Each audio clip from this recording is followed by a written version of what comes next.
Hello all. इस lecture में हम लोग प्रॉब्लम्स ऑन इलेक्ट्रिक फील्ड के बारे में पढ़ेंगे कि अगर हमारे पास कोई एक ऑब्जेक्ट दे दिया गया उसके कारण आर डिस्टेंस पे इलेक्ट्रिक फील्ड का मान कितना होगा। जैसे फॉर एग्जांपल अगर आपके पास एक इलेक्ट्रिकली चार्ज्ड रॉड दे दिया गया, उससे पूछ ले इलेक्ट्रिक फील्ड कितना होगा आर डिस्टेंस पे। अगर आपके पास सर्कुलर रिंग है इलेक्ट्रिकली चार्ज तो उसके कारण इलेक्ट्रिक फील्ड कितना होगा, ठीक है। और अगर आपके पास सर्कुलर डिस्क है तो उसके कारण इलेक्ट्रिक फील्ड कितना होगा।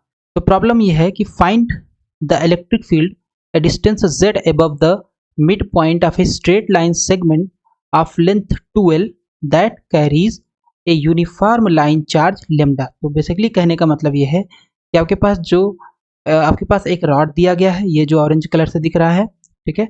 इसके मिड पॉइंट से z डिस्टेंस पे, मिड पॉइंट से z डिस्टेंस पे यानी ये पॉइंट P पे आपको क्या निकालना है, इलेक्ट्रिक फील्ड का मान निकालना है, ठीक। आपको ये जो रॉड दिया है इस पे जो चार्ज है वो यूनिफॉर्म है और लीनियर चार्ज डेंसिटी या लाइन चार्ज जो दिया हुआ है वो लेमडा दिया हुआ है। तो कैसे अप्रोच करेंगे, इसका लेंथ 2l भी दिया हुआ है तो हम इस पॉइंट को मान लेते हैं ओरिजिन। तो जैसे ही ओरिजिन मानेंगे तो यहाँ से यहाँ तक लेंथ l, क्योंकि ये मिड पॉइंट है, और यहाँ से यहाँ तक l।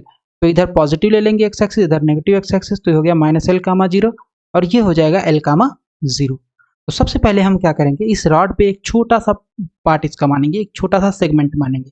मान लेते हैं वो सेगमेंट है ए और इसका ये थिकनेस जो है यानी जो लंबाई है इस सेगमेंट की वो है dx और इसकी दूरी जो मूल बिंदु से है वो है x, ठीक है। मूल बिंदु से दूरी जो है x। मान लेते हैं कि जो वेक्टर OA है वो कितने के बराबर है, r डैश के बराबर है। वेक्टर OA r डैश के अगर बराबर है तो आपके पास ये इस डायरेक्शन में यूनिट वेक्टर क्या होता है, ये एक्स एक्सिस है तो एक्स कैप होता है यूनिट वेक्टर। तो अगर हमें OA वेक्टर निकालना है तो कितना हो जाएगा, x times unit vector that is x x cap.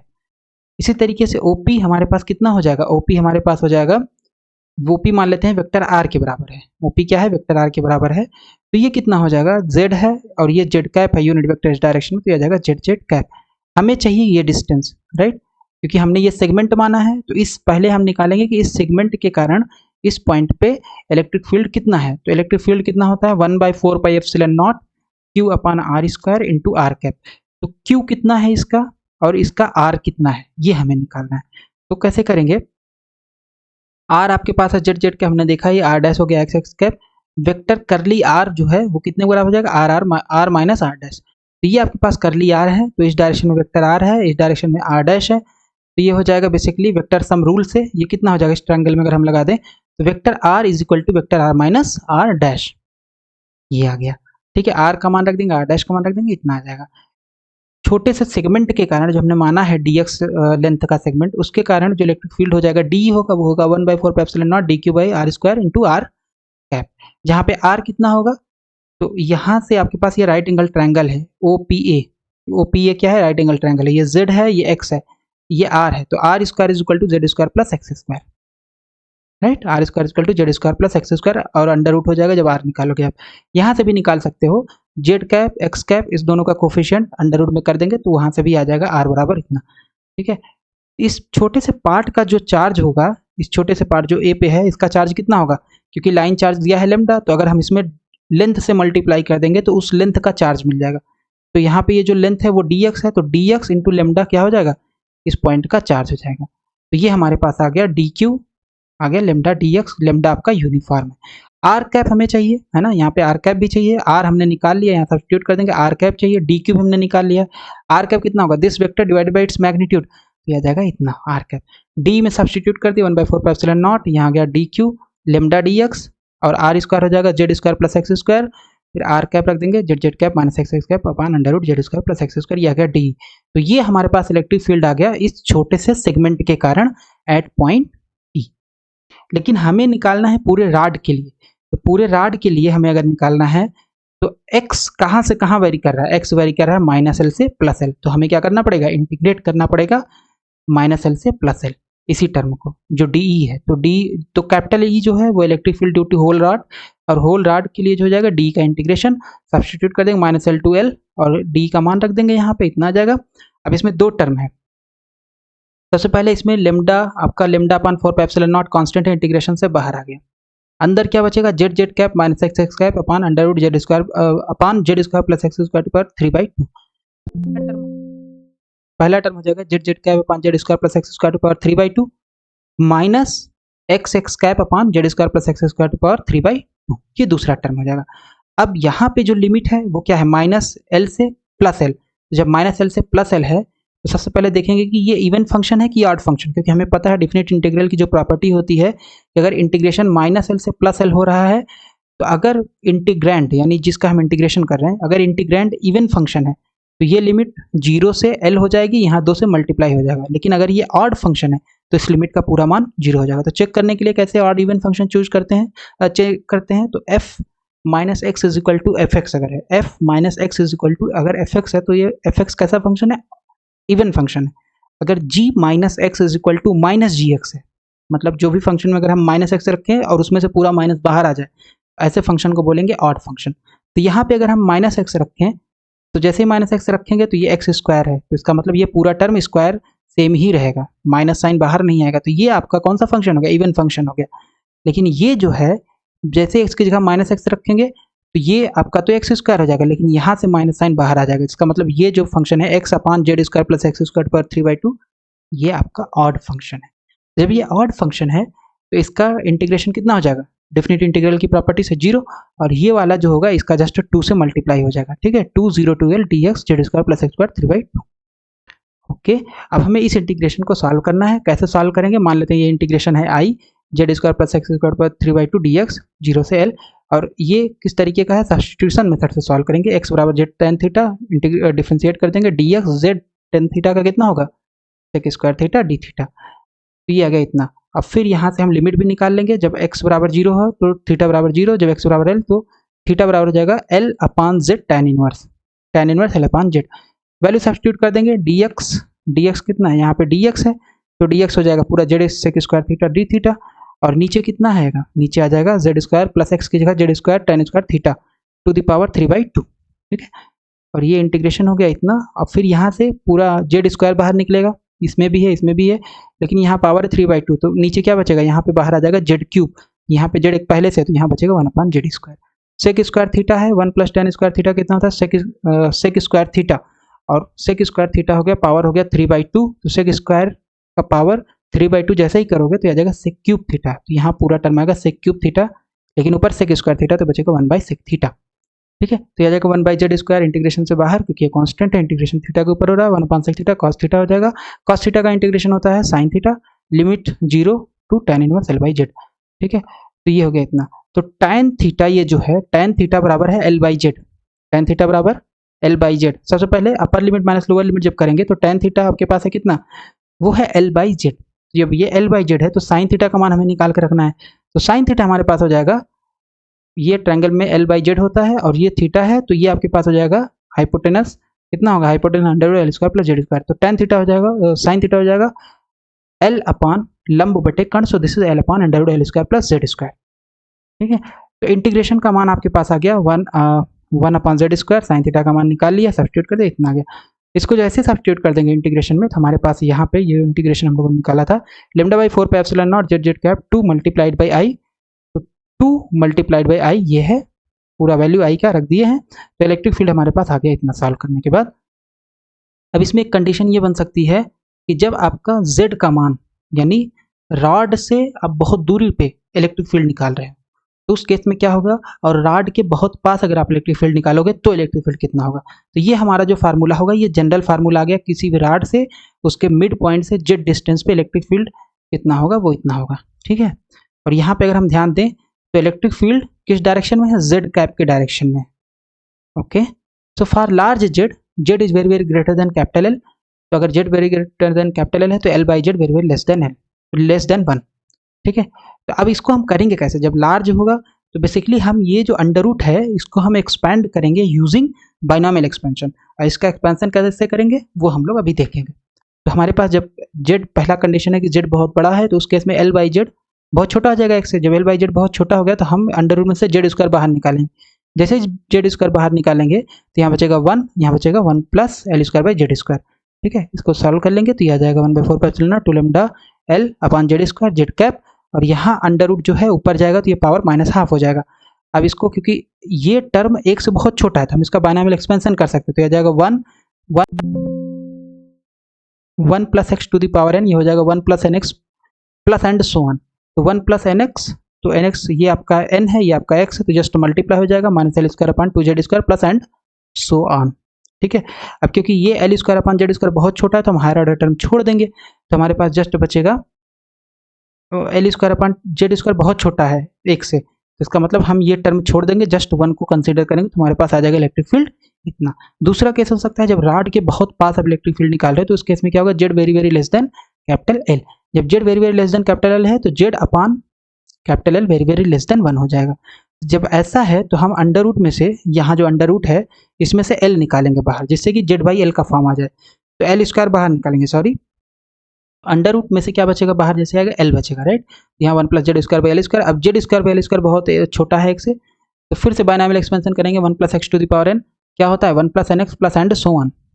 ठीक है, यहाँ पे एन इतना है और एक्स इतना है, तो जस्ट मल्टीप्लाई हो जाएगा प्लस हायर ऑर्डर टर्म के प्लस हायर ऑर्डर टर्म, इसको थोड़ा सा हम अरेंज करेंगे तो हमारे पास इतना आ जाएगा, और ये टर्म हम छोड़ देंगे, ये वाला टर्म हम छोड़ देंगे क्योंकि जेड बाई एल बहुत छोटा है एक से, तो जस्ट हम पहला टर्म ही लेंगे, दैट इज 1। तो ये आ गया electric field due to a rod, और रॉड के मिड पॉइंट से जेड डिस्टेंस पे अगर बहुत पास है जेड तब कितना है, इतना है, right, lambda by 2 pi epsilon naught Z z cap. दूसरा प्रॉब्लम है, सेम ही प्रॉब्लम है, रॉड के कारण ही निकालना है। Find the electric field A distance z above one end of a straight line segment of length 2l which carries a uniform line charge lambda. तो आपके पास जो पहला प्रॉब्लम था उसमें हम लोगों ने क्या निकाला था, मिड पॉइंट से जेड डिस्टेंस पे। इस वाले प्रॉब्लम में सब कुछ सेम है, बस आपको क्या निकालना है, एंड पॉइंट से एक सिरे के नजदीक निकालना है इलेक्ट्रिक फील्ड कितना होगा। तो सारा कुछ जैसे वहां पे हम लोगों ने निकाला था vector r r r minus रेस, तो सबसे पहले क्या करेंगे, आपके पास रॉड है, रॉड का एक छोटा सा सेगमेंट लेंगे, इससे हम मान लेंगे कि ये पॉइंट पी पे निकालना है, तो इसका जो डिस्टेंस यानी वेक्टर जो है वेक्टर आर है, यहाँ से डिस्टेंस जेड है, यहाँ से डिस्टेंस एक्स है एस टी एक्स का, और ये आर डैश है, तो हम निकाल लेंगे तो हमारे पास आ जाएगा vector r r minus r dash, फिर आर का मान रख देंगे जो कि जेड जेड कैप होगा, आर डैश का मान हो जाएगा x minus x x cap, और डी क्यू हो जाएगा लेमडा डी एक्स। ठीक है, तो पूरा प्रीवियस एकदम जैसे हम लोगों ने किया है उसी तरीके से, तो फ्रॉम प्रीवियस एग्जांपल आपके पास डी आ जाएगा इतना। ठीक है, जो डी वहां पे था प्रीवियस एग्जांपल में, सेम वही डी यहाँ पे भी होगा। ठीक है, तो अब बार बार तो सॉल्व नहीं करेंगे, जस्ट उसको यूज करेंगे, और यहाँ पे जब पूरा इलेक्ट्रिक फील्ड निकालेंगे तो पूरा इलेक्ट्रिक फील्ड वहां पे जो हम इंटीग्रेशन करते थे माइनस एल से प्लस एल, लेकिन अब यहाँ पे इंटीग्रेशन होगा इस पॉइंट पे, क्योंकि ये ओरिजिन है, तो ये 0, 0 हो गया, और लेंथ है 2l, इसका मतलब इंटीग्रेशन होगा 0 से लेके 2l।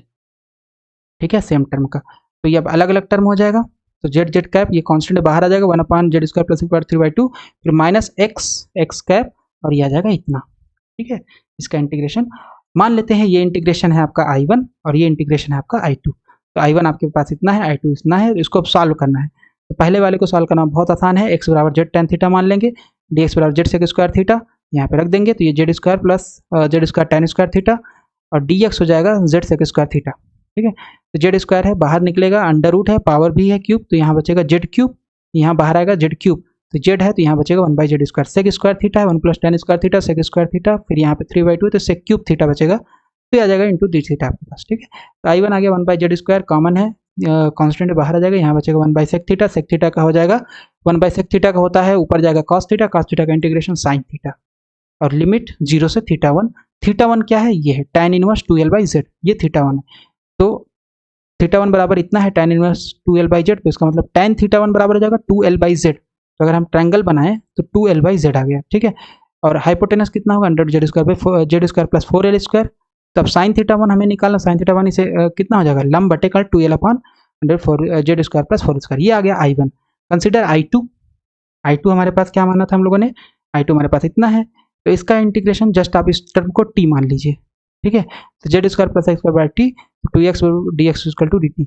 ठीक है, तो अब इसमें लिमिट क्या होगा, जब x 0 है तो t कितना हो जाएगा, t हो जाएगा आपका जेड स्क्वायर, जब x 2l है तो t कितना हो जाएगा, t हो जाएगा z square plus 4l square, तो लिमिट हो गई Z square plus 4l square Z square.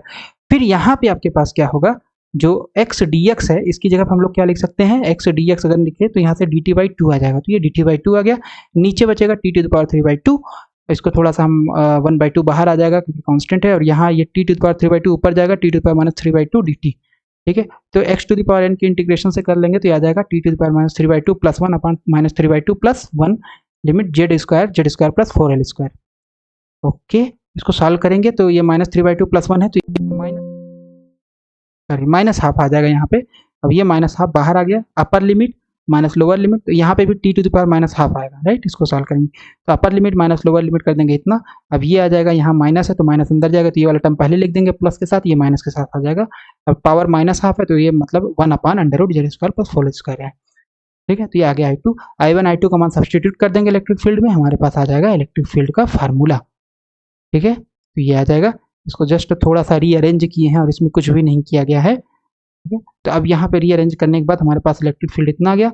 अब इस इलेक्ट्रिक फील्ड में जो इलेक्ट्रिक फील्ड ये आया हुआ है, इसमें हम लोग कंडीशन एक अप्लाई करना चाहते हैं कि जब आपका z जो है वो बहुत दूर है रॉड से, ठीक है, रॉड से बहुत दूर है, तो उस केस में z is very very greater then 2l होगा। z very very greater then 2l है तो इसका मतलब 2l/z very very less than 1, यानी एक बहुत बड़ा है 2l/z से। तो जब एक बहुत बड़ा है तो स्क्वायर करेंगे तो ये भी एक से बहुत छोटा होगा, यानी 4l² एक से बहुत छोटा है, ओके। अब इसमें एक्सपेंशन बेसिकली हमको करना है, तो इस टर्म का एक्सपेंशन करना है और इस टर्म का एक्सपेंशन, क्योंकि ये टर्म 4l² आपका एक से बहुत छोटा है, तो बायनॉमियल एक्सपेंशन करेंगे तो ये 1 माइनस यहाँ जस्ट हाफ आ जाएगा प्लस एंड सो ऑन, यहाँ पे भी 1 माइनस हाफ आ जाएगा प्लस एंड सो ऑन, ठीक है। यही टर्म है, यहाँ पे जस्ट हाफ आ गया प्लस एंड सो ऑन, और यहाँ पे भी जस्ट हाफ आ गया प्लस एंड सो ऑन, और ये -1 ब्रैकेट के बाहर लिख दिया। तो ये आ गया λ/4 पे epsilon not z cap 2l/z²। So z cap 2l z² को अंदर भेज देते, आ जाएगा 1/z², 4l²/4 2z4 plus and so on. फिर यहाँ x कैप है, फिर z को भी अंदर भेज दिया, तो 1 यहाँ से 1 से 1 पहले कैंसिल हो गया, तो आ जाएगा -1/2z³, ठीक है। तो अब यहाँ से जो लोवेस्ट ऑर्डर टर्म हो गया, यानी 1 लोवेस्ट ऑर्डर टर्म क्या 1/z², ये 1/z³ है, 1/z4 है, तो हम जस्ट ये वाला टर्म लेंगे क्योंकि z बहुत छोटा है। तो जब z बहुत छोटा है, सॉरी z बहुत बड़ा है, जब z बहुत बड़ा है तो 1/z बहुत छोटा हो जाएगा, तो ये टर्म जो है 1/z ये बहुत छोटा होगा, तो ये आपका बड़ा होगा इससे और इससे, ये वाला टर्म इससे बड़ा होगा, राइट। तो जस्ट हम पहला वाला टर्म लेंगे 1/z², तो ये हमारे पास आ गया इलेक्ट्रिक फील्ड रॉड के इंड सिरे से z डिस्टेंस पे, कब, जब z का मान 2l से बहुत बड़ा हो। Find the electric field distance z above the centre of A square loop side A carrying uniform line charge lambda. तो ये बेसिकली आपके पास क्या है, यहाँ पे एक आपके पास स्क्वायर है, रॉड स्क्वायर फॉर्म में है, ये 4 रॉड से मिलकर बना हुआ है स्क्वायर। इस स्क्वायर के मिड पॉइंट से, स्क्वायर के सेंटर से z डिस्टेंस पे आपको क्या निकालना है, इलेक्ट्रिक फील्ड निकालना है, ठीक है। स्क्वायर के सेंटर से और जिस पॉइंट पे निकालना हो परपेंडिकुलर ऑफ द प्लेन होना चाहिए, यानी ये जो है ये आपका 90 डिग्री है, ठीक है, ये 90 डिग्री है, ओके। तो कैसे अप्रोच करेंगे, सबसे पहले क्योंकि ये आपके पास स्क्वायर है, तो स्क्वायर क्या है 4 रॉड से मिलके बना हुआ है। जब ये 4 रॉड से मिलके बना हुआ है स्क्वायर, तो हमें एक रॉड के मिड पॉइंट से कितना इलेक्ट्रिक फील्ड होगा, सबसे पहला वाला प्रॉब्लम हम लोगों ने निकाल रखा है कि एक रॉड के मिड पॉइंट से z डिस्टेंस पे कितना इलेक्ट्रिक फील्ड होगा, वो हम लोगों ने निकाल रखा है, तो हम लोग उसी चीज़ का यूज करेंगे। लेकिन उससे पहले हमें देखना ये पड़ेगा कि जैसे ये रॉड है, इस रॉड के कारण इलेक्ट्रिक फील्ड का डायरेक्शन इधर जाएगा, फिर अगर ये रॉड ले लेंगे तो यहाँ से इलेक्ट्रिक फील्ड का डायरेक्शन इधर जाएगा, तो इसका मतलब है कि EL जो है इसका हॉरिजॉन्टल कंपोनेंट इधर, वर्टिकल कंपोनेंट इधर, फिर ये वाली जो इलेक्ट्रिक फील्ड है इसका हॉरिजॉन्टल कंपोनेंट इधर और वर्टिकल कंपोनेंट इधर, यानी वर्टिकल कंपोनेंट ऐड हो जाएंगे, हॉरिजॉन्टल कंपोनेंट कैंसिल हो जाएंगे, तो आपके पास नेट इलेक्ट्रिक फील्ड जो बचेगा वो किस डायरेक्शन में बचेगा, चारों रॉड के कारण horizontal component cancel, vertical component survive करेगा, तो 4EL, और मान लेते हैं ये एंगल है थीटा, तो ये आ जाएगा EL cos theta, horizontal component हो जाएगा EL sin theta, vertical component हो जाएगा EL cos theta, so this is 4EL cos theta, direction होगा z कैप, ठीक है। cos थीटा अब हमें चाहिए, तो cos थीटा हमारे पास कितना हो जाएगा, cos थीटा ये 90 डिग्री है, तो ये हो जाएगा आधार बटे कर्ण, आधार हो जाएगा z, कर्ण हो जाएगा MP, तो हम इसको निकाल सकते हैं, MP का मान कितना हो, z² प्लस 4 प्लस a²/4 का अंडर रूट, ठीक है। तो ये MP का मान यहाँ सब्स्टिट्यूट कर दिया, cos थीटा का मान आ गया, EL आ जाएगा electric field due to single rod of length है, तो ये हम लोगों ने जो पहला प्रॉब्लम किया था वहाँ पे हम लोगों ने निकाला था कि अगर आपका लेंथ का रॉड लेंथ रॉड का 2L है, उससे r डिस्टेंस पे जो इलेक्ट्रिक फील्ड होगा वो इतना होगा, जस्ट उसका मैग्नीट्यूड अगर हम करते हैं 1/4 पे epsilon not 2 lambda L r √r² plus L²। तो यहाँ पे अगर हम देखें तो यहाँ पे r कितना है, r है आपका मिड पॉइंट से दूरी कितनी है, वो है MP, मतलब r की जगह पे हमें रखना पड़ेगा MP, ठीक है। और रॉड का लेंथ है 2L, और यहाँ पे स्क्वायर का जो साइड दिया है वो A दिया हुआ है, जब स्क्वायर का साइड A दिया हुआ है मतलब एक रॉड का लेंथ हुआ A, तो जो 2L वहाँ पे था यहाँ पे कितना हो जाएगा, यहाँ पे A हो जाएगा, जिसका मतलब replace L with A/2 and R with MP, इस फार्मूले में रिप्लेस कर देंगे तो हमें ये सिंगल रॉड के कारण इलेक्ट्रिक फील्ड का पता चल जाएगा इस पॉइंट पे कितना होगा। ठीक है, तो ये हम लोगों ने सब कर दिया है। इसमें सब्स्टिट्यूट 1/4 2 लेमडा एल की जगह पे a/2 रख दिया और आर की जगह पे हमें एमपी रखना पड़ेगा। आर की जगह पे एमपी रखेंगे तो एमपी है √z² + a² 4 √r² + l² करेंगे तो r² हो गया z² + a² 4 और l हो गया आपका a/2 का होल स्क्वायर l स्क्वायर की जगह, राइट। सॉल्व कर लेंगे, आ जाएगा इक्वेशन 2। ये आ गया electric field due to single rod of square, यानी इस सिंगल रॉड के कारण। नेट इलेक्ट्रिक फील्ड है 4EL cos थीटा, सब्स्टिट्यूट कर देंगे। EL का मान अभी निकाला और cos थीटा का मान हमारे पास पहले से ही था, ये सब्स्टिट्यूट करेंगे तो हमारे पास आ जाएगा सब्स्टिट्यूट इक्वेशन 2 इन इक्वेशन 1 तो हमारे पास आ जाएगा E = 4। ये EL का मान हो गया पूरा यहाँ से यहाँ तक, फिर उसके बाद cos थीटा ये हो गया इंटू जेड कैप। सॉल्व कर लेंगे, आ जाएगा electric field due to square at a distance z from its centre and perpendicular to the plane of the square. फिर हमारे पास एक प्रॉब्लम है, find the electric field distance z above the centre of a circular loop of radius r which carry uniform line charge lambda. तो आपके पास क्या है, एक सर्कुलर रिंग दिया हुआ है, सर्कुलर रिंग से z डिस्टेंस पे आपको निकालना है इलेक्ट्रिक फील्ड निकालना है, और ये जो z डिस्टेंस है ये परपेंडिकुलर ऑफ द प्लेन होना चाहिए। ठीक है, तो परपेंडिकुलर ऑफ द प्लेन होना चाहिए। तो सबसे पहले हम क्या मानेंगे, यहाँ पे हमारे पास क्या है, रिंग है, ये ग्रीन कलर से दिख रहा है, इसका एक छोटा सा पार्ट कंसीडर करेंगे। तो ये छोटा सा पार्ट सबसे पहले कंसीडर करते हैं हम लोग dl'। इस छोटे से पार्ट के कारण जिस पॉइंट पे हमें मैग्नेटिक फील्ड इलेक्ट्रिक फील्ड निकालना है, तो इलेक्ट्रिक फील्ड कितना होगा, तो उसके लिए हमें r पता होना चाहिए। तो r कितना हो जाएगा, ये डिस्टेंस z है और रिंग का रेडियस दिया है r, तो यह जाएगा √z² + r²। तो ये करली r का मान हो गया dl के लिए। ठीक है, ये पता चल गया। और हमें यहाँ पे ये इस छोटे से dl के लिए इलेक्ट्रिक फील्ड कितना हो जाएगा, इस छोटे से dl के कारण पॉइंट P पे जो इलेक्ट्रिक फील्ड प्रोड्यूस होगा 1/4πε0 dq/r² इंटू r कैप। जो r है आपके पास, r वेक्टर क्या है, ये वेक्टर r है। ठीक है, ये वेक्टर r का मान, यानी P से लेके सेगमेंट तक का जो वेक्टर होगा उसी को वेक्टर r बोलते हैं। r कैप का डायरेक्शन किधर होगा, इस डायरेक्शन में, राइट। तो ये हो जाएगा। लेकिन अगर हम यहाँ ध्यान से देखें तो अगर हम ये कंसीडर कर रहे हैं तो इसके सामने भी एक सेगमेंट होगा, ये सेगमेंट होगा। ठीक है, ये सेगमेंट अगर है तो इसके कारण अगर हम इलेक्ट्रिक फील्ड लाइंस को ड्रॉ करें तो P पे ऐसे जाएगा और इसके कारण इस डायरेक्शन में जा रहा है।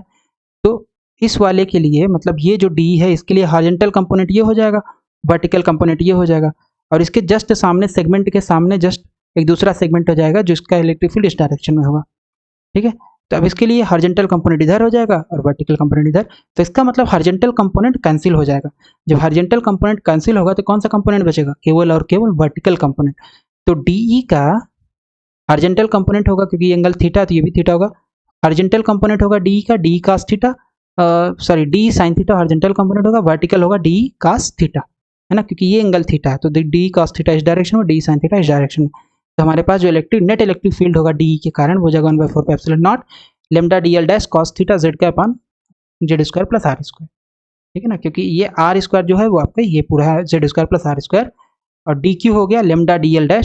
क्यों, क्योंकि अगर हमारे पास ये रिंग का दिया हुआ है यूनिफॉर्म चार्ज डेंसिटी लेमडा, तो जस्ट लेमडा मल्टीप्लाई कर देंगे लेंथ से तो हमें इस चार्ज मिल जाएगा dq। तो लेमडा dl' हो गया cos थीटा और ये z² + r², और z कैप जो होगा, z कैप क्या हो जाएगा, z कैप हो जाएगा unit vector along the vertical direction. Solve कर लेंगे। ठीक है, cos थीटा का मान रख देंगे, cos थीटा जगह आधार बटे कर्ण, सो दिस इज z अपान इस ट्रायंगल में अगर हम लगा दें, ठीक है, तो आधार बटे z अपान √z² + r²। तो ये आ गया D। अब फिर यहाँ से इसको थोड़ा सा अरेंज कर लेंगे तो इतना आ जाएगा। टोटल इलेक्ट्रिक फील्ड अगर हमें निकालना है तो पूरा इंटीग्रेट करना पड़ेगा। जब इंटीग्रेट करना पड़ेगा तो = D, ये हो जाएगा 1/4πε0। ठीक है, इस पूरे का इंटीग्रेशन कर देंगे और ये आ जाएगा 1/4πε0 लेमडा z अपान z² + r² / 3/2 dl', और z कैप आपका कांस्टेंट है, बाहर आ गया, जस्ट वेक्टर यूनिट वेक्टर है। ठीक है, तो ये आपके पास जो पूरी चीज़ है, चाहे आप एलिमेंट यहाँ चूज करो, चाहे यहाँ चूज करो, चाहे यहाँ चूज करो, चाहे यहाँ चूज करो, z और r हमेशा कांस्टेंट रहेगा। r क्या है, अगर मान लो मैं यहाँ चूज करता हूँ सेगमेंट तो उसके लिए भी r कांस्टेंट रहेगा और z तो यही रहेगा। तो ये z और r हमेशा कांस्टेंट रहेगा। तो ये इंटीग्रेशन से बाहर आ गया, तो अंदर क्या बचेगा, जस्ट ये सेगमेंट dl'। ठीक है, तो इंटीग्रेशन ऑफ dl' क्या हो जाएगा, पूरा रिंग का लेंथ दे देगा। अगर आप dl' का इंटीग्रेशन करोगे तो पूरा रिंग का लेंथ, तो पूरा रिंग का लेंथ कितना होगा, circumference of the ring that is 2πr। ठीक है, तो यह आ जाएगा dl' का मान 2πr। और क्योंकि यूनिफॉर्म लाइन चार्ज दिया है लेमडा, तो लेमडा में अगर लेमडा में हम इस पूरे रिंग के लेंथ से मल्टीप्लाई कर देंगे तो हमें पूरे रिंग का चार्ज पता चल जाएगा। सो इसलिए Q is equal to lambda times length of the ring that is circumference of the ring 2 pi r. तो Q is equal to lambda into 2 pi r. तो लेमडा इंटू 2 पाई आर की जगह हम लोग लिख सकते हैं Q, ठीक है। लेमडा इंटू 2 पाई आर की जगह हम लोग लिख सकते हैं Q, यह जगह z, z cap. Electric field आ गया आपके पास इन टर्म्स ऑफ लेमडा इतना, और in terms of total charge 1/4 pi epsilon naught Q z, z cap on z square plus r square to power 3/2। ये आ गया electric field due to circular ring at a distance z from its centre. फिर इसके बाद एक problem है, find the electric field at distance z above the centre of a flat circular disc of radius r which carries a uniform surface charge sigma. What does your formula give in the limit r going to infinite? Also check the case z greater than very very greater than r. Basically आपके पास क्या है, पिछली class में हम लोगों ने इसके just पिछले जो पिछला प्रॉब्लम था उसमें हम लोगों ने क्या किया, इलेक्ट्रिक फील्ड कैलकुलेट किया due to ring, electrically charged ring.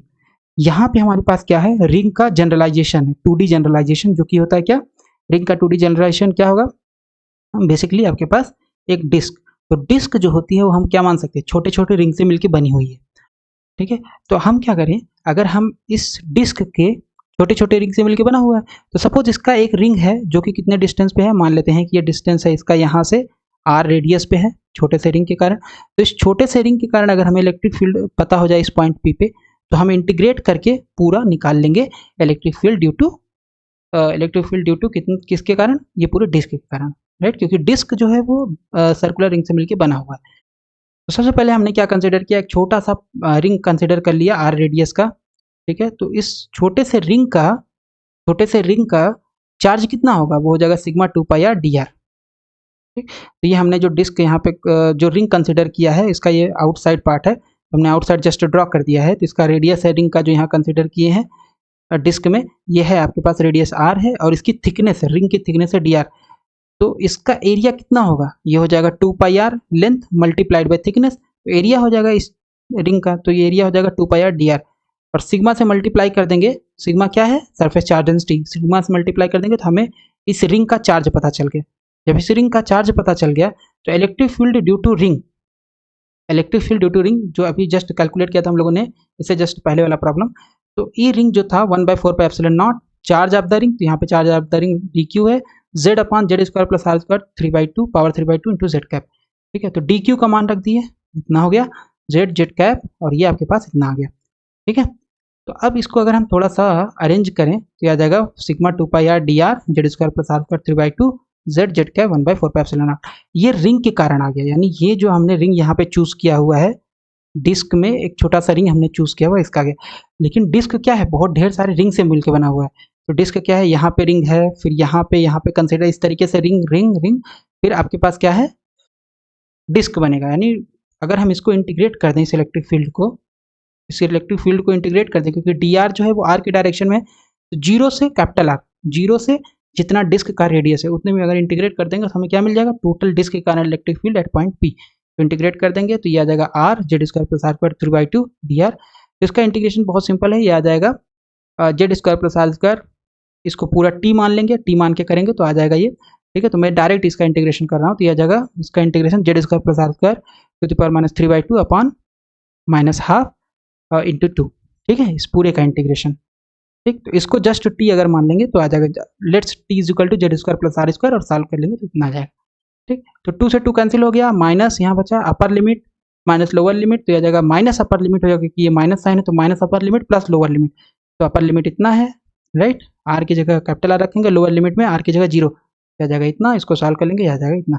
तो डिस्क के कारण जो इलेक्ट्रिक फील्ड आ गया वो आ गया sigma 2 pi z upon 4 pi epsilon naught Z का 1/z, और फिर यहाँ पे ये आ जाएगा -1/z square plus r square under root में।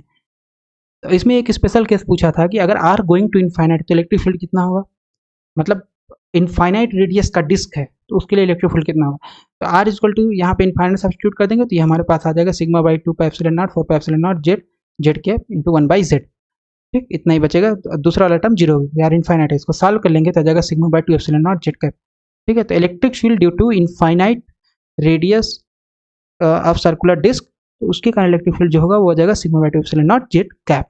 फिर हमारे पास एक प्रॉब्लम इसी में और पूछा था कि suppose Z is very very greater than capital are, जो डिस्टेंस है वो रेडियस यानी डिस्क बहुत छोटा है और किसके कंपेयर जिस डिस्टेंस पे हम क्या निकालना चाहते हैं, इलेक्ट्रिक फील्ड निकालना चाहते हैं। तो z is very very greater than capital R, तो यहाँ से आ जाएगा r by z is very very less than 1। ठीक है, जब r by z very very less than 1 हो गया तो हम इस टर्म का एक्सपेंशन करेंगे। तो एक्सपेंशन के लिए ये ऊपर जाएगा। अब उससे पहले हम देख लेंगे कि कौन एक से छोटा है, आर बाई जेड छोटा है, तो हम यहाँ से इस टर्म को आर बाई जेड के टर्म में लाना चाहते हैं। तो कैसे लाएंगे, जब यहाँ से जेड स्क्वायर बाहर आएगा तो अंडर रूट से बाहर आएगा, जेड बचेगा, तो ये जाएगा 1 plus r square by z square. ठीक है, इतना बचेगा। अब ये ऊपर जाएगा तो ये हो जाएगा 1 plus r square by z square to the power minus half sigma 2 pi z upon 4 pi epsilon naught z cap 1 by z, यहाँ से भी बाहर आ गया। ठीक है, यहाँ जेड फिर कैंसिल हो जाएगा इससे दिया जाएगा इतना।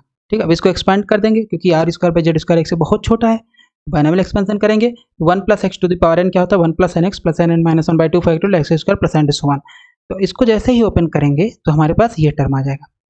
ठीक है, प्लस हायर ऑर्डर टर्म होगा लेकिन हम उसको छोड़ देंगे क्योंकि आर बाई जेड बहुत छोटा है एक्स से। ठीक है, तो ये आ गया 1 माइनस 1 प्लस हाफ, इतना आएगा, 1 से 1 कैंसिल हो जाएगा, ये आ जाएगा half r square by z square, और ये पूरा टर्म इतना है। इसको सॉल्व कर लेंगे तो ये आ जाएगा electric field due to circular disc at a distance z very very greater than the radius of the disc, आ जाएगा। ठीक है, तो ये हम लोगों ने पढ़ा electric field due to disc. Next lecture में हम लोग कैलकुलेट करेंगे electric field due to spherical surface and electric field due to sphere. ठीक है, सॉलिड स्फेयर, अगर इलेक्ट्रिकली चार्ज है स्फेरिकल सॉलिड स्फेयर तो उनके का इलेक्ट्रिक फील्ड कितना होगा।